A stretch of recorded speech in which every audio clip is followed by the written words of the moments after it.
It was all about, according to him, about David and Victoria's bottom line. You had to show up, you had to smile, you had to shut up, and you just had to support the family no matter what. And now he's, you know, he's like a Wilson Phillips song, like, he's break free from the chains.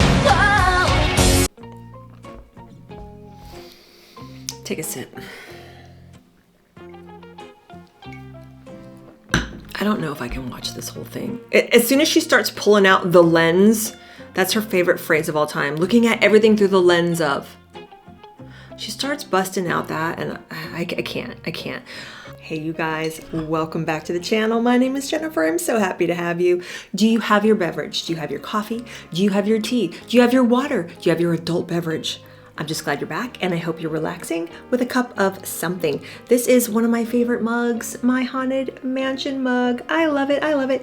And I am drinking today my German bronchial tea.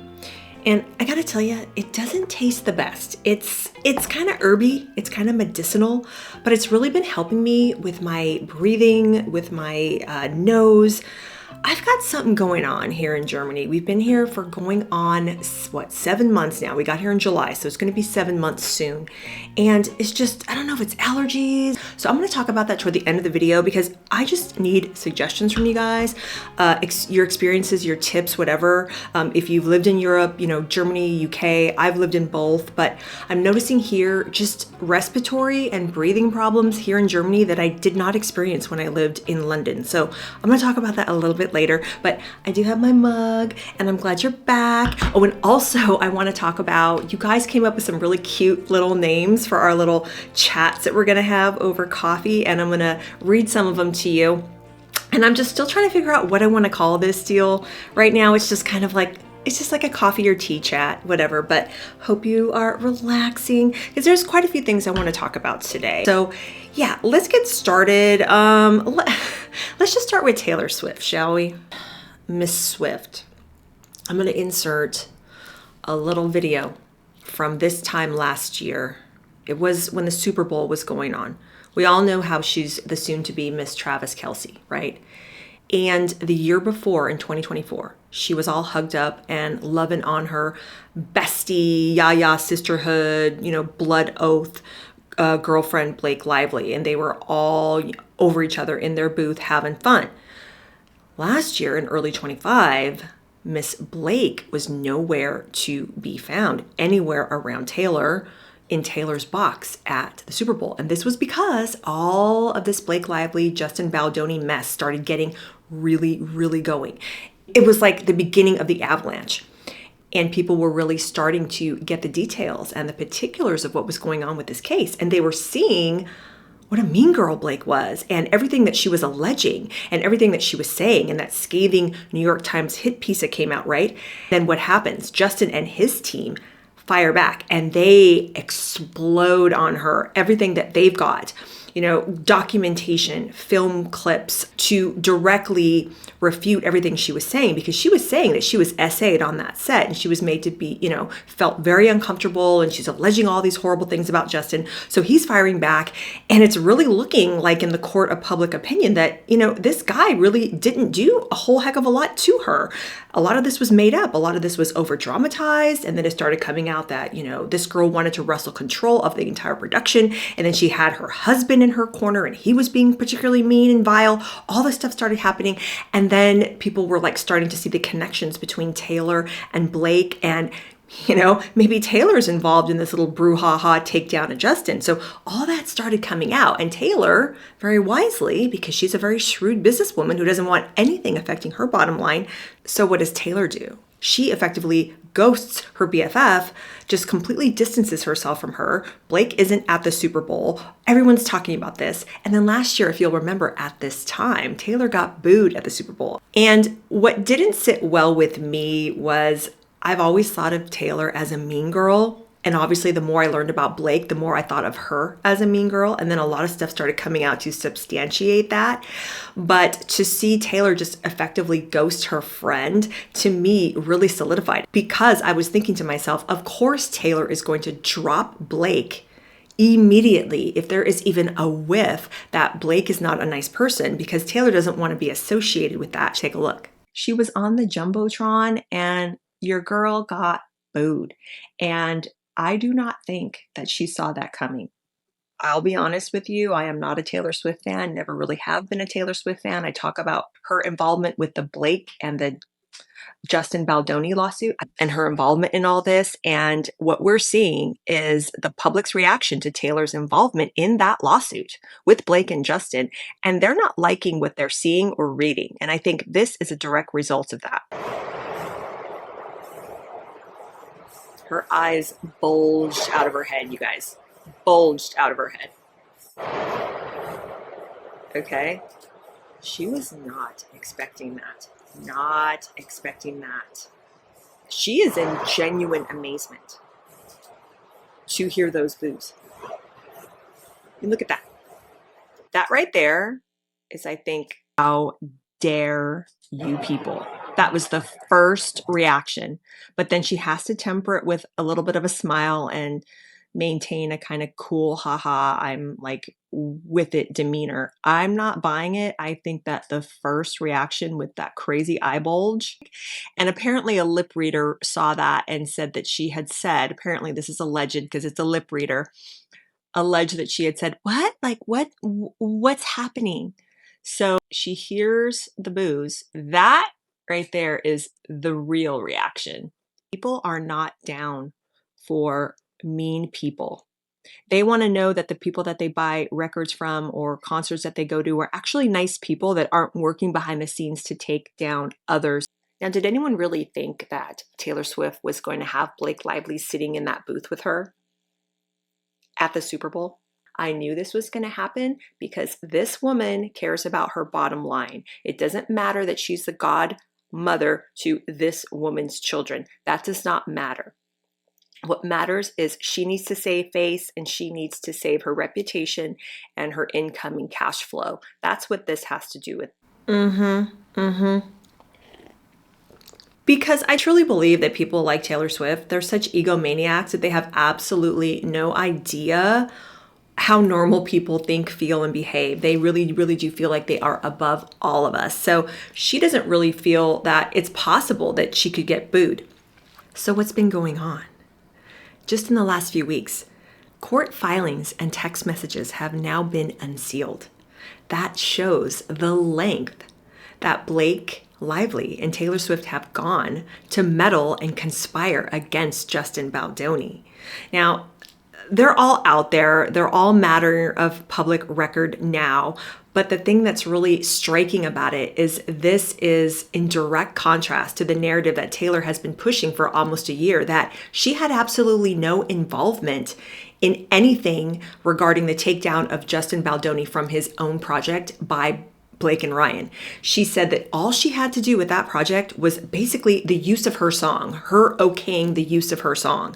And if you'll remember, you may or may not know, but last year in May 25, Justin Baldoni's team tried to subpoena Taylor, and her team fired back, and they were scathing in their statement. They were like, look, we have absolutely nothing to do with this. She was adamant about it. And she was saying that she never set foot on that set, that she was never involved in any creative decisions. And she even goes so far as to mention the infamous meeting at Blake, New York penthouse apartment, where they invited Justin Baldoni to talk about the movie and what directions Blake and Ryan wanted to take it. And they were trying to influence Justin on this. And that was that infamous meeting where he said that he felt ambushed because when he got there, Taylor Swift was there. And Taylor at this time last year was saying, you know, I had nothing to do with that meeting. I had nothing to do with an ambush. Yes, I was there, but I didn't know what for. I'm just going to visit my friend. We all find out through the course of reading all these text messages that that's not entirely true. We're finding out that that's a big fat lie, that Blake and Taylor were conspiring about this little meeting before it even happened. And Blake was basically saying, you have to come, you have to support me. And Taylor was like, yeah, I'll do anything you want. I'll do anything you want. Basically, they wanted Justin to okay this revised draft of a script, which we now know, allegedly, that Ryan wrote himself because, you know, they wanted to get their little meat hooks and wrestle Justin's project away from him. So Taylor's hands are a lot more dirty in all of this than she let on, and these text messages that have been leaked in the last few weeks have proved it. And not only that, but these text messages were showing that Blake was fully briefing on Taylor while Taylor was on her way to the apartment. So Blake and Taylor are being proved to be pretty little liars here. As a result, it hasn't been too fun for little old Taylor here on the internet in the last few weeks. She's now tasting a lot of what Blake has been drinking for the last year. And I would imagine Taylor is holed up trying to figure out with her PR teams what she can do to salvage her reputation. Because if Taylor Swift is eventually called to testify in this court case, it ain't gonna look good. It ain't gonna look good. And you know that Justin Baldoni's lawyer, his name escapes me at this exact second, but he's kind of a shark. He's gonna go for the jugular with Taylor. And why? Because it shows the lengths that Blake Lively went to take down Justin Baldoni and wrestle this entire project from him. She enlisted the help of her husband. She enlisted the help of her bestie, Taylor. She was writing letters to people like Matt Damon and Ben Affleck and different people in the industry to try to turn them against Justin. It's all very just so catty and actually disgusting that Blake and Taylor, correct me if I'm wrong, but I think these two are now closer to 40 than 30. Two grown women carrying on like catty little wenches behind the scenes and literally plotting to take down another human being. The only thing that I can see that Taylor might try to do, and this isn't going to be a good thing, but Taylor could plead ignorance, right? She could say, I just believed my friend. My friend told me that she was SA'd on that set. And why would I not believe my friend? I was very, very close to her. I was godmother to some of her children. Why would I think for a second that she would lie to me about something like that? Of course I'm going to support her. Taylor can say that, and she probably will. I don't really know how much Blake told her, supposedly, allegedly, about what she alleges that Justin actually did to her. I don't know if they really went into the weeds about that. And the reason why I don't think they went into the weeds about it is because, in my opinion, it never happened. So this all is just very messy. It all proves to me that my instincts about someone like a Taylor Swift have been true all along. I didn't really know too much about Blake Lively, really, before all of this It Ends With Us stuff started up. Not really a fan, never really watched her Gossip Girl show. I never really watched any movies with her. Taylor Swift, I've personally never really liked because it never sat well with me, a person that built a career on bad mouthing her exes, because let's call it what it is. That's exactly what she's done. She's literally written a song about every single ex-boyfriend she's had, and she's trashed them, and she's played the perpetual victim. She's always played this little deer in the headlights shtick where, you know, she's just a fun-loving, overly trusting girl that falls head over heels with these awful, horrible men that just are looking to use her and stomp on her and make her feel horrible. So she's going to take back her female empowerment, and she's going to, you know, inspire a generation of young women to do the same. And it's like, I never bought it. I never bought it. I always felt that it was very mean-spirited. I always felt it was very catty. And, you know, just watching that video from last year, her face when she first heard those boos, I mean, it's hysterical to me because she never thought for one freaking second that anybody would sniff her out and that anybody would be onto her. It's just all sad. I mean, do I wish the downfall of someone? You know, no, I don't wish it, but what I'm sick of are these liars, and I'm sick of these posers, and I'm sick of these people that take advantage of others. And when you're in the position that a Taylor Swift is in, you know, these young girls that buy her records and listen to her music, they worship her, they adore her, they eat it up. Anything Taylor, they're willing to throw their money out at her. And that's how she's gotten so rich. She's gotten rich on this idea that she is a strong feminist girl's girl that just tells the truth about, you know, things that have happened to her that are just such an injustice. And usually it's about men, right? That these men have just all done her wrong and she's going to right this wrong. And it's like, no. You look at these text messages and you see exactly how catty and dishonest and just gross and malicious a person she really appears to be. You know, hopefully this will set her straight, help her course correct, and help her to realize that you can't lie, you can't abuse people like this. I mean, you know, this is obviously all my opinion. Nothing's been proven yet in a court of law, but these texts are very, very damning. Do I think that it's going to erase her from the public record and no one's going to like her or buy anything from her anymore? No. I mean, she'll still be around. She'll still be making music. But I think this level of public worship and adoration that she has experienced for far too long, I really do think that that era is over, right? How apt. That era is over. You cannot even conduct yourself in an honest, forthright way in the dealings within your own industry with associates. The way that Ryan and Blake have allegedly, but the proof is pretty damning of what Justin's team has. And Taylor, the way these people treat others behind the scenes in this little showbiz world they got going on that they think is real life, it's despicable. I am happy to see this being called out. Hopefully these people can all course correct, and I would love to see them all just go away for a while, if not indefinitely. They've got enough money, they've got enough wealth. It's like what I always say about Meghan. Just go away and stop shoving your booze and your hair care down our throats, Blake. And as far as Taylor goes, stop peddling the same old shtick with these same old melodies and these lyrics and these things about how everyone's done you wrong. Oh yeah, okay. We don't want to hear this garbage. So yeah, that's what's going on with the little Blakey Taylor news. You guys have to let me know what you think about this. Were you ever a Taylor Swift fan? I never was. I never was.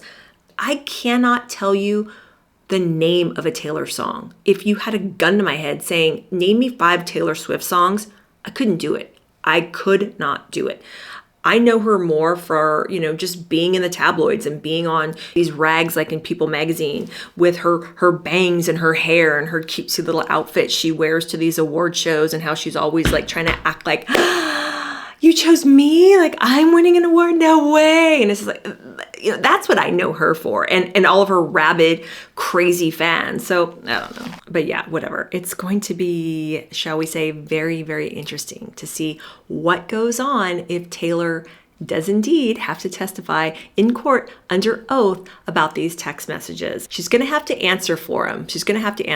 So I can't wait for that. Okay, what else do I have for you? This whole Beckham deal. So we all know that on Instagram last week in his stories, Brooklyn Beckham made his little statement, right? His coming out to the world about his oppressed, horrible life with his parents and how it was all about brand Beckham. It wasn't about real love and family unity. It was all about, according to him, about David and Victoria's bottom line. You had to show up, you had to smile, you had to shut up, and you just had to support the family no matter what. And now he's like a Wilson Phillips song, like he's break free from the chains.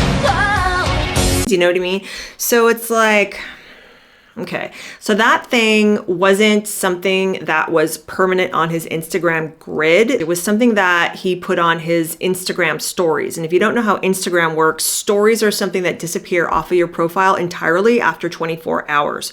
So I had originally heard, he's probably not too proud of his statement because it was gone in a day. And I'm like, what thinking? But then I found out it was on a story and that's why it's gone. But, we've all read it. It's out there on the internet. But the only thing I want to talk about with you guys with that is how many of you are looking at this thinking that this Brooklyn kid with this Nicola girl, there's just Harry and Meghan 2.0. That's all I can think of, is that this is Harry and Meghan 2.0. So yeah, so it's already come out that this Brooklyn and Nicola have been friendly with Harry and Meghan in the past. And the story goes that they were at a dinner party at Harry and Meghan's house. And unbeknownst to Harry and Meghan, they just show up and they're just so thrilled and happy. And they all bond into the night and talk about their respective families.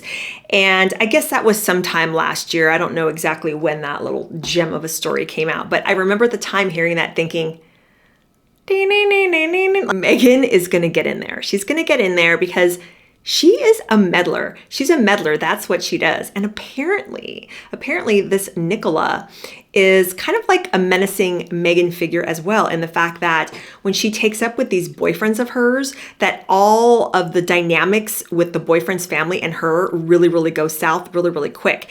And apparently, I didn't know this, I just found it out. I'm gonna look at my notes here. So she was allegedly very controlling of this kid that she was dating. And I say kid because this kid was 17 and she was 22 at the time. But she was dating this Anwar Hadid, and Bella and Gigi Hadid, that's their brother.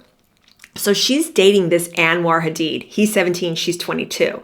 And apparently the family, the Hadid family, did not like Nicola. And there was significant friction in the Hadid household over this girl. The mom of this Anwar did not like or get along with Nicola at all. Apparently, all reports were saying that the relationship between Anwar and his family cooled significantly the entire time that he was with Nicola. And the sister, Anwar has an older sister who's quite older. I forget what her name is, but it's not Bella and it's not Gigi. And she was reported coming out saying that this Nicola was fame hungry and had always wanted to be famous. You know, she was seeking fame for a decade, and that's why she globbed onto their brother. So all not good there, right? And so now it seems that the pattern is repeating with the Beckhams. So she is now with Brooklyn Beckham, married to him. And it's very interesting. Nicola is also 4 years older than Brooklyn. So I think Brooklyn now is 26.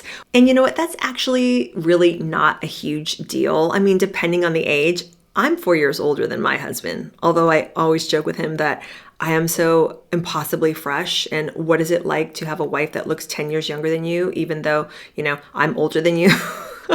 I'm such a jackass. But yeah, so it's like reading that she was dating the Anwar guy who was 17 and she was 22. So she likes him a little younger, you know, okay, fine, fair enough, fair enough. But the pattern seems to be repeating itself, doesn't it? So now she is married to Brooklyn, and what's happening? Brooklyn is completely on the outs with his family. And it's not like he's just on the outs with his parents, David and Victoria. He's out with all of his siblings. Every single one of them. He has effectively ghosted his entire family.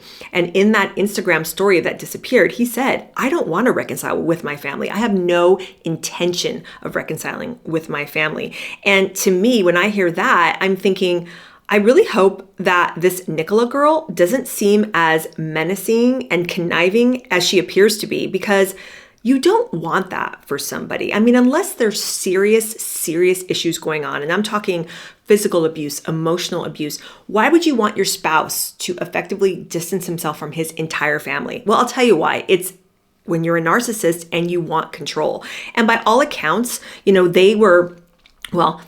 I say it's Brooklyn's statement, but I really feel that this Nicola had a hand in it. And even more than that, when I was reading that statement, I was thinking, this sounds like something freaking Meghan Markle would write. It's too polished. It's too, you know, in my power. And I'm reading it and I'm thinking, it doesn't even sound like a man wrote it. I mean, this Brooklyn dude, he is so henpecked. It literally sounds like his wife wrote it and he just slapped it up there on the old IG. It just seems too feminine to me. It doesn't seem like a statement that a guy would write. And more than that, most dudes are not going to go out and make statements like this on social media. This is something catty. This is something that I guarantee you this Nicola, in my opinion, told him to do. So, you know, he's done this. He doesn't want to reconcile. And so she appears to me to be a narcissist of the highest order. She's supposedly some kind of actress. You know me. I don't know any of these current people. I don't even watch a lot of Netflix. I don't know a lot of these shows, a lot of these movies. I just don't. So she has apparently, you know, been in movies, wants to be an actress, wants to be famous. But point being, if you're a raging narcissist, or even if you have a lot of really bad narcissistic tendencies, like it appears to me, in my opinion, this woman does, you're gonna wanna corner off your husband away from his family, because the more influence you have, the more control in that relationship she's going to have. So I don't think all this is going to bode well, but the reason why to me, it seems like something that Harry and Meghan probably had a hand in and influence in as well is because Meghan's just a meddler. You know, pardon my French, but she's just a shit disturber. And it would seem to me that like she wants to meddle. She likes drama. She lives for the drama. She's all about the drama. So, you know, why not like throw these little crumbs out there and tell Brooklyn and tell Nicola, you need to stand in your power and, you know, you need to take back your power. And just the fact that he was talking about in that statement, privacy, privacy, privacy, that's also what made me think about Harry and Meghan. Because seriously, you go on Brooklyn's Instagram, you go on this Nicola's Instagram, they're not people that look like they value privacy, okay? Privacy is not a moral principle for these people. No. They're about profit and they're about control of their own narrative. And this Nicola especially probably doesn't like that David and Victoria, that, you know, their legacy and their fame still dwarfs and shadows both of them. I mean, even though Brooklyn and Nicola are younger and they're attractive, but still, they're still in the shadow of David and Victoria. Let's call it what it was. And there were a few things in that statement where Brooklyn's talking about how his mother tried to steal the limelight from him and do that weird dance when he was supposed to be dancing with his wife at the wedding. Who knows if all that is true? Maybe it is. I mean, is there narcissism and fame-hungry stuff probably coming out of David and Victoria's camp? Sure. But at the end of the day, I mean, you don't throw your parents under the bus like this.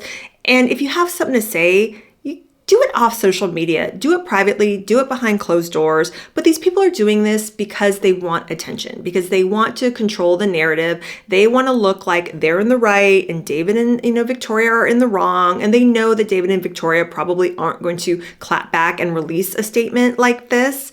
So they kind of feel like they have the power, they have the leverage now, but it's just all gross. It's all gross.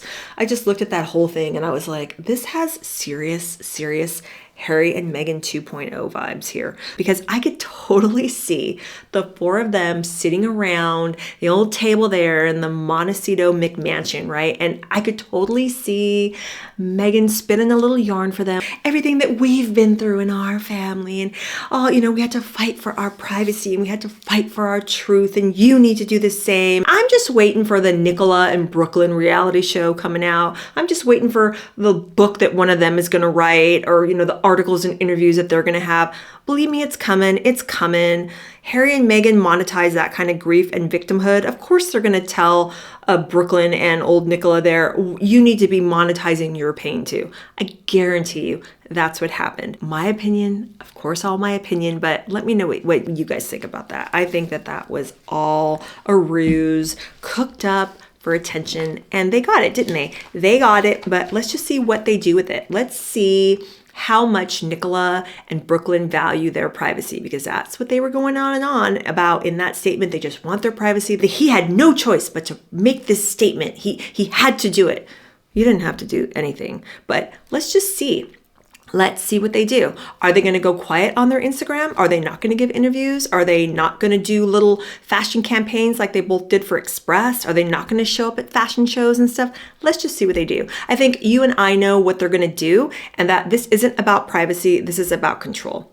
Anywho, moving on. Okay, so let's just get it out of the way. Harry and Meghan were at Sundance promoting their little film called Cookie Queens. First of all, they're at Sundance because Netflix probably opted out of this. So now they gotta go to Utah and they gotta promote this movie, and they gotta find distributors, they gotta find more backing, they gotta sell this shtick, okay? And Meghan's gonna use little Girl Scouts to do it. So I'm gonna watch this little speech that she made, and it's unusual to have an executive producer be as visible as Meghan is being at this event. That usually it's the cast and the directors that are out the front-facing publicity and buzz for whatever project is being promoted. Not the executive producers. The executive producers are just the wallets. They probably came in at the 11th hour and gave more money to this project that they really probably didn't have much to do with it, if any kind of involvement. The only thing that she can kind of say ties her to this little project is that she herself was once a Girl Scout. And she's been throwing out these pictures now online in the last couple of days of her as a brownie selling these cookies. Someone needs to tell Meghan that a brownie, although it's part of the Girl Scout program, a brownie isn't technically a Girl Scout. There's daisies, there's brownies, and then there's Girl Scouts. I was a brownie for a hot minute and I absolutely hated it. I hated it. As soon as I saw what was going to have to be happening with this whole cookie deal, going door to door, because back then in the 80s, that's what you had to do. You didn't have social media. You didn't have other ways to promote.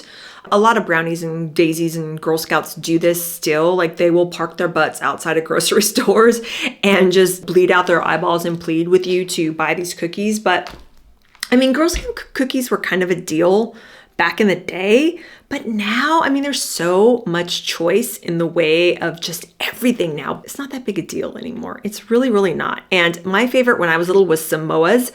But you can even go to Walmart and get the Walmart Equate brand of the Samoas. I mean, what does a box of Girl Scout cookies even cost these days? I remember back in the day, it was crazy expensive. So anyway, she's just trying to tie herself to this project by saying, you know, that like she was a Girl Scout and that's why she's doing it.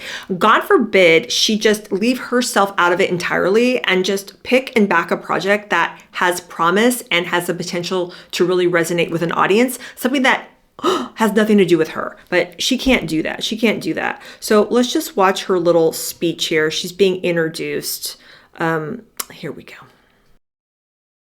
Of Sussex.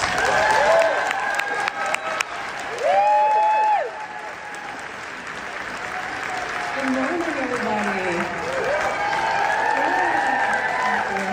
Thank you guys so much for being here bright and early. I know some of you probably had late nights last night, so extra thanks for the effort. Nothing that a little cookies and coffee can't help.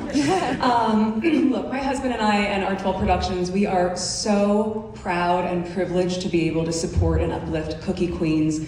This film, yes, is probably the cutest at the festival, but I'm also going to go out on a limb and say it is one of the most powerful and meaningful depictions of something that is an American tradition and rooted in nostalgia, but is now put through this lens from the incredible creative vision of Alyssa to show something modernized about the girlhood experience and all the layers and complexity that come with it. Take a sip.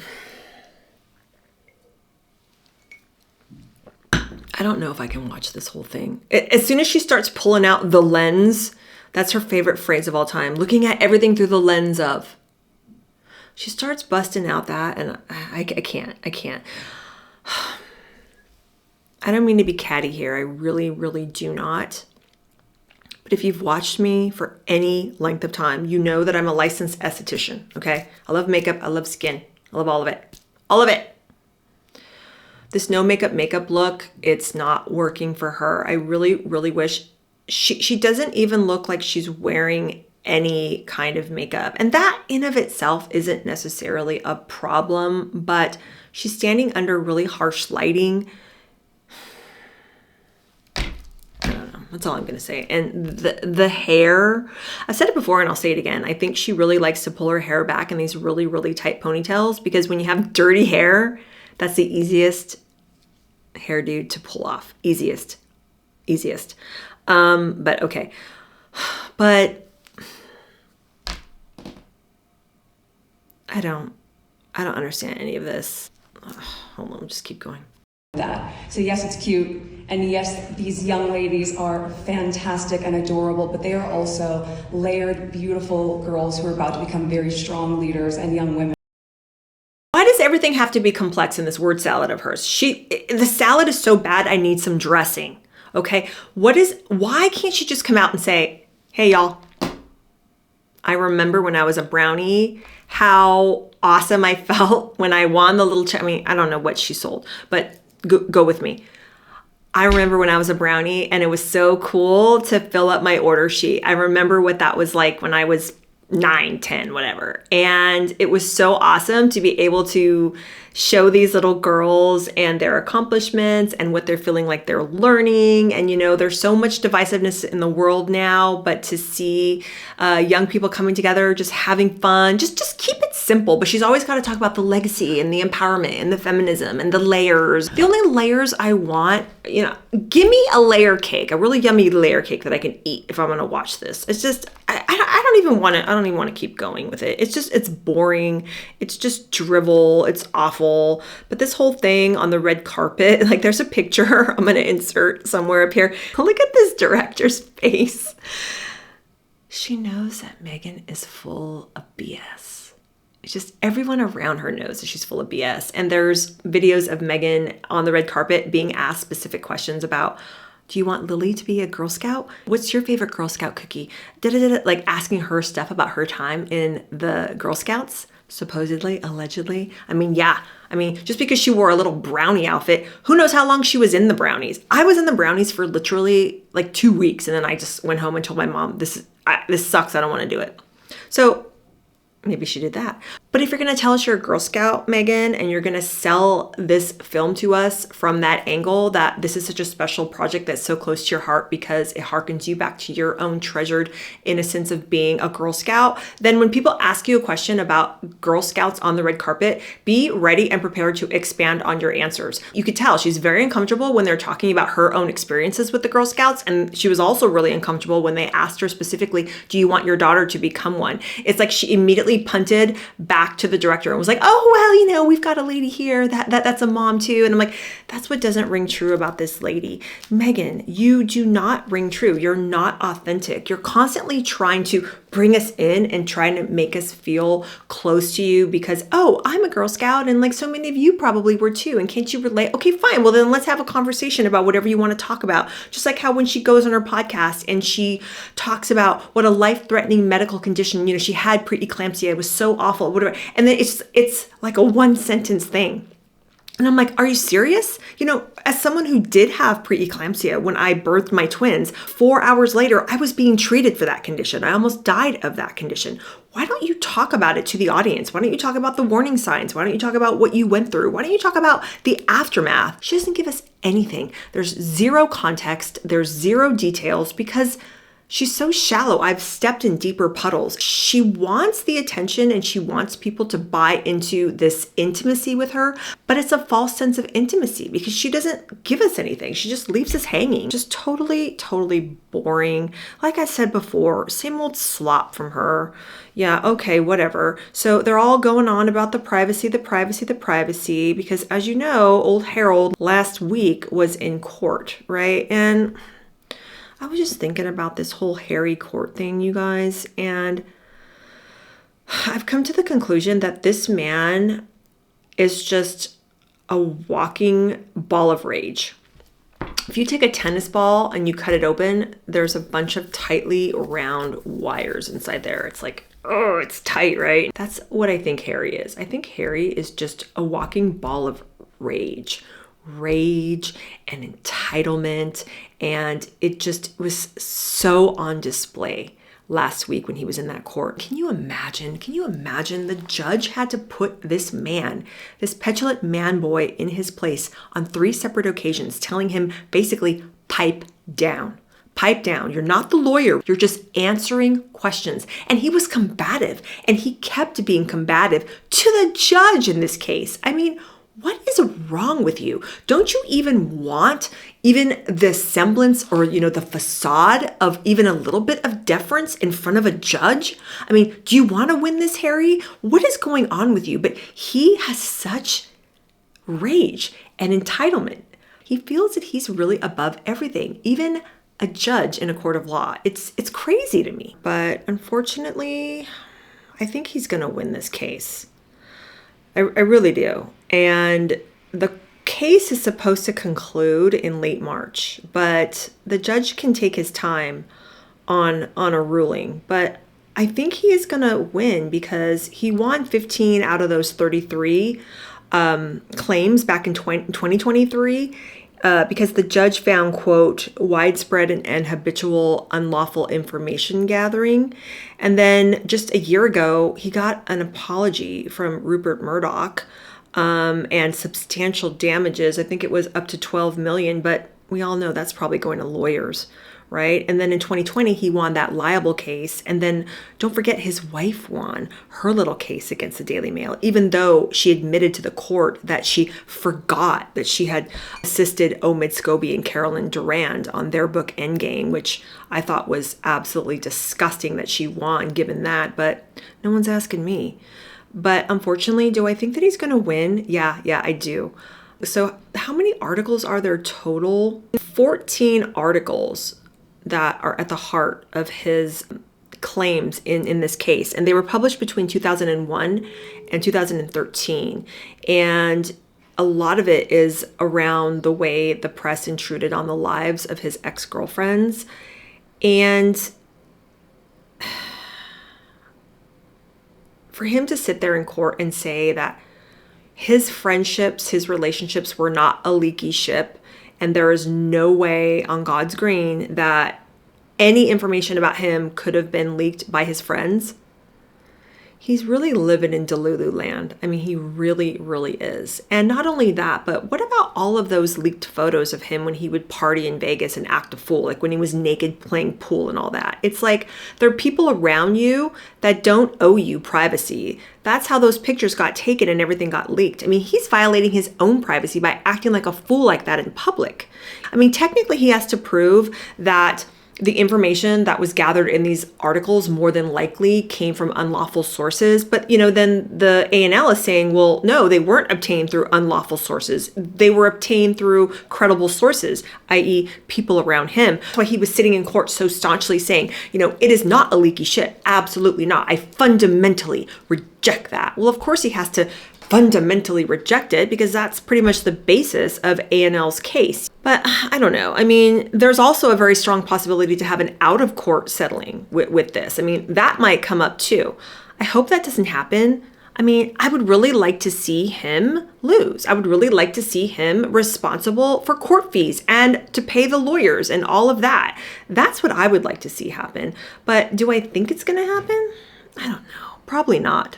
I say that because this whole deal is also bundled up, with these other high-profile celebrities like Elizabeth Hurley, like Elton John. And yeah, the burden of proof is on him to show that there was unlawful information gathering in these articles in question, but there's also the fact that he's had these victories in the past. So the cumulative effect of that, his side can also argue that, this has been going on and here's proof of it because I've won these judgments. So that's the thing that's kind of not making me feel really good about this whole thing. I think the best arguments against this fool are just his own blatant hypocrisy. I think he's just pissed that it's not so much privacy and it's not so much what's being said, it's that he's not controlling it and he's not being able to monetize it himself. It's okay for him and his wife to make a 6-part documentary where they bitch and moan about their respective families, 6 hours ad nauseum. That's okay. That's not an invasion of privacy because they're able to monetize it. It's not an invasion of privacy for him to publish private text messages between his wife and the Princess of Wales, Catherine. That's not an invasion of privacy, nor is it an invasion of privacy for him to talk about the woman that he lost his virginity to in a field behind a bar. That's not an invasion of privacy. I don't think it's right for him to do that and, what he did in his book. But I mean, who's advising that lady? Why doesn't she have an attorney? I think that would be really, really great case to put forth. Why did you name me in your book? That's a violation of my privacy. Sue him for that.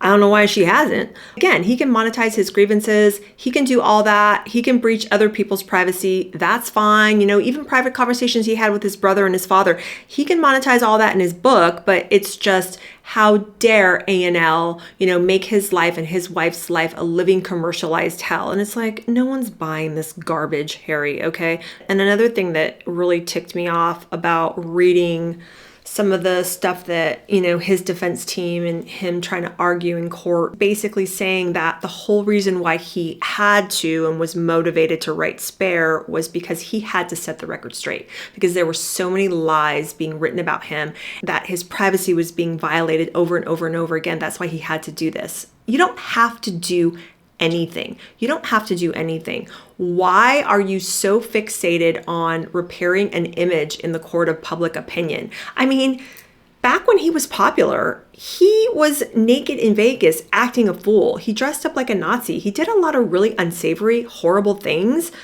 The palace helped him with his image, but he didn't really suffer for any of it. He was still a very popular member of the royal family. What he didn't like was his wife's crappy behavior and people talking about that, and the petulant way that they left the family, and the way that they were demanding, and the way that they just basically thought that the world revolved around them. And they didn't like all the negativity surrounding the reporting of all those stories at the time. So that's where that's coming from. It got to the point where all of his bad behavior, it was like an avalanche of these negative stories. His bad behavior finally caught up with him. And it caught up to his wife too. He didn't like it. So he's going to go write a book, but he's going to posture and stand on his soapbox and tell us all that he had to do it because he had to set the record straight. Well, why don't you set the record straight now and into the future by just acting right? Why don't you act like a decent, moral human being? Get all your family members' names out of your mouth, shut up, and be dignified. You don't need to worry about repairing your reputation right now. You've done enough. Shut up. Back off and focus on what's important in life, repairing the damage that you've done. That's what these fools need to concentrate on. I just really feel like this man is so enraged, and the way that he works out his rage is through the court system. He is so litigious. He is just into these lawsuits, and that is the way that he really feels that he's going to rectify these wrongs. And he feels entitled to do so because he's telling us all the time that that's his aim, that's his goal, to right these wrongs in court. It's all being hidden under this blanket of, violation of privacy. But what he's really doing is he's acting out his personal private grievances against these negative stories out there and against his family and just the world, essentially. He's working out his rage and his aggression through the court system because he's a wimp and he can't really control his wife, and his brother and his father have essentially snuffed him out, as have the UK public and the American public. We've all sniffed this guy out. So the only thing he has left is to go and use the court system to right these wrongs and, set things straight in his mind. But the judge is going to have to determine if all this oversharing on the part of Harry justifies these alleged so-called unlawful ways that the media is getting these stories and getting this information. And I really do feel that the judge is going to agree with Harry that unlawful methods should never come into the equation. But the problem is that even though he's probably going to win this case, it's just going to piss off the public more. I mean, you think that he's unpopular now? If he ends up winning this court case, and not only that, if he ends up getting his security back, to know everything that Harry has done to sell out his family and throw them under the bus for money, to know that he'll win this case and also win all of his security back, and then the taxpayers are going to have to foot that bill, it is not going to be good. It is not going to be good for him. Nope. He never really did recover from his mother's death. I mean, he talked about it in that book where he didn't even really come to terms with the fact that she was dead. Part of him thought that she was still alive. So there's already some mental stuff going on. There's some instability there. And you're so paranoid. You're so worried that, the press is out to get you and your wife. He really feels that they killed his mother, and they feel like they're coming for him and they're coming for his wife. And he hasn't come to terms with the truth and the reality of what happened to his mom and the truth and reality of what's happening to him. Because it's like the calls are coming from inside the house, Harry. Your wife is one of the biggest fame whores around. That's all she cares about. And the reason why she's so dangerous is because it's not just about the money for her, it's about the fame. And when you already have a ton of money and you're obsessed with the fame, that's when it gets into really dicey and scary territory because you'll do anything to get it. And that's exactly what Meghan has done. And he can't see that his wife intrudes his privacy and the privacy of their children every single day on the old Instagram. That's all she does. I mean, just that dance thing she was doing with her and Harry on the lawn, or showing Doria in the pool with their kid. You're basically showing people what the grounds of your palatial McMansion look like. Why would you do that? Can you help me understand this? And it all comes back to him just being a scared, jealous little boy. He's so jealous of William and the happiness that William shares with Catherine, because he probably looks at what he's going through with his own wife. And in my humble opinion, they don't have that kind of relationship. And instead of being grateful for the position that he was born into, about all the wealth and privilege that has been afforded him. Instead of being grateful for having the time with his mother that he did and celebrating her life and her legacy in a positive way, he's taken the exact opposite. And also another thing, crying in court the way that he did. I mean, he was apparently sniffing and tearing up in court and all that. And I'm thinking to myself, what a performance. Men in society nowadays are getting enough flack from all these toxic feminists as it is. Men are constantly under attack by these hyper-vigilant and scary women like Meghan. In my humble opinion, it's just a ruse, and he's using that fake emotion. I mean, men can't even really show emotion really as it is without getting torn up and beat up over it. So to have him just with the fake performance and the fake tears and all that, take it back to Hollywood, okay? Why don't you audition for something, Harry? Because that was a great little act you pulled there in court. Maybe you can get a starring role in something and make a little bit of success in movies or TV or something. Because your wife can't really seem to make a go of it. Maybe you can. I mean, you cannot make this up. Seriously. I know I say that all the time, but you seriously cannot make this up. Okay, and one of the last headlines really quick I wanted to talk to you about was in my last video, we talked about Timothy Busfield and his wife Laura Ingalls, aka Melissa Gilbert. Well, he has now been released on bail. So it's like a pre-trial release. I guess the judge has determined that he is not as big of a threat as the prosecution is alleging. Remember, he's facing 3 charges here: 2 counts of criminal sexual contact with a minor and 1 count of child abuse. And allegedly, these incidences happened when these twin boys that are accusing him were 7 and 8 years old. And these boys that are accusing him are now 11. So he's out on bail. The old wifey there, Laura Ingalls, is still staunchly defending him. Apparently, he's received all these letters of character, witness, evidence of support for him and all this kind of stuff. But now it seems like in the press, more and more people are now reporting, because I hadn't heard anybody talking about what I said in my last video last week about the parents of these accusers, these 11-year-old boys, are demonstrated fraudsters. And that was the cause for pause for me. I was kind of like, he seems sketchball and he's got a history of this unsavory behavior. But the thing that was upsetting to hear was that the parents of these 2 11-year-old boys aren't really people that seem to be on the up and up either. He's due back in court on the 29th of January, so that's coming up. But it's going to be interesting to see what happens. I don't know. Do you think he's going to settle? He settled in the past. So I'm thinking he might try to settle rather than go to court and have even more damaging testimony come out, because he's demonstrated in the past that he's pretty shady, and I doubt he wants that dragged out in the court of public opinion. I mean, people already think he's kind of a weirdo anyway. Whenever there's kids involved, you've got that sting on you. It's like, it ain't good. So I have a feeling that he is going to settle. But if you guys have been following this, let me know what you think.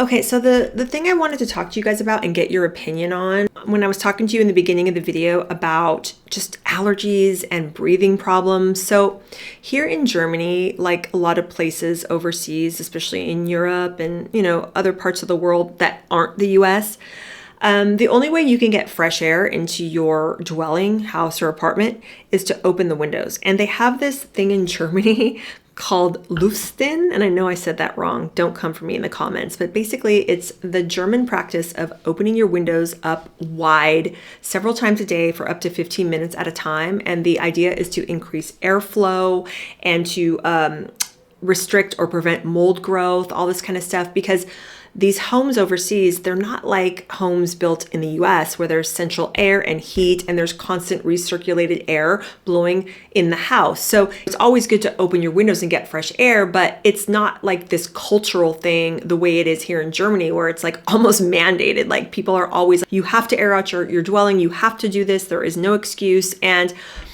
up until now, I was cracking my window open, because if you know anything about German windows, they crack open like this. They don't open up and down like American windows. They kind of crack open like toward you. So you can do that, or you can open them fully in front of you. And I think where I was going wrong was I was just cracking the windows. And often I'll leave them cracked all day. But I was doing some reading on this whole Luften thing. I know I said it wrong. But apparently with this practice, you're not supposed to just crack the window. You're supposed to open the dang thing like wide and, you know, keep it open. And I'm thinking maybe that's why my allergies are so bad, because I tell you guys, I wake up every single freaking day and my head feels like a balloon. And everyone that I've talked to here in Germany, they're like, yeah, like this happens all the time. People move to Germany and the allergies act up. And even if you've never had allergies in your entire life, your head can feel like a balloon. You're always sniffing, you know, your throat can be dry, scratchy. And sometimes I'll even wake up and like my chest just feels like a ball of tightness. And I noticed that now that I've read in that article that you can't just crack them, you got to open it up fully. I've been doing that and it's a little bit better, but I don't know, maybe I just have to be climatized. I don't know what it is, but if you guys are from Germany, lived in Germany, or are living in a similar situation like me, where it's not like in the US where everything is central air and heat and circulated air, let me know if you experience something like this. I'm hoping it's just my body needing to get used to it. And plus, this is a fairly cold winter here in Germany this year. Apparently they've had more snowfall than they have in a really long time. But then I also looked on my weather app and the air quality here in Germany has been poor for several weeks now. So I think that might have something to do with it too. I don't know why, but it's like day after day after day. I look and the map is red and it says, you can even hear it in my voice sometimes. Poor air quality and have to air out everything. I don't know, but I'm just hoping that I start to feel a little bit better. But my bronchial tea does help. It does help. So yeah, what else do I have for you guys? Oh yeah, so really quick, I was looking at some of these really cute names that you guys came up for our little chats. And one of you guys, this was Evangelina. She wrote the weekly grind or the weekly brew. I like that. That's kind of cute. And Kimberly England came up with drinks with Gen C. I was like, yeah, they're going to think that I'm encouraging people to drink, right? And then someone put coffee, tea, and me. That's Diane for peace. Simply Grace for Grace wrote the daily sip chat. And then Obscure Squirrel, she put a whole list on here. She put genuine brews, Jen's cozy cup, steeps and sips with Jen, Jen's daily dose, generally caffeinated. That was really cute. I like that list. And then a lot of you guys were just like Jennifer's chat, Jennifer's tea and chat. A lot of you guys said stuff like spill the tea, do the tea, but I think I'm going to stay away from that one. I mean, there's tons of people that are already out there and they say stuff like spilling the tea or royalty and all, like, you know, little plays on words.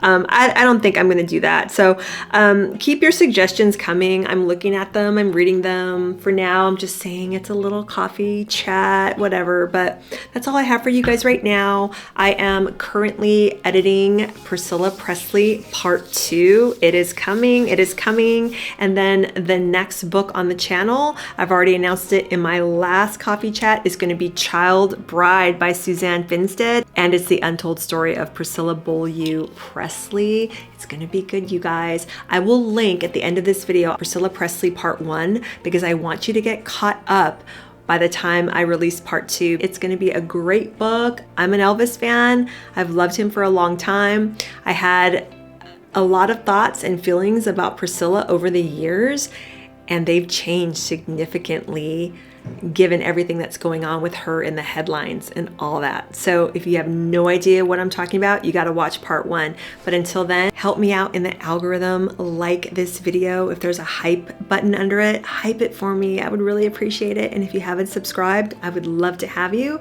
But until next time, thanks for sharing this time with me. And I will talk to you very, very soon. Bye.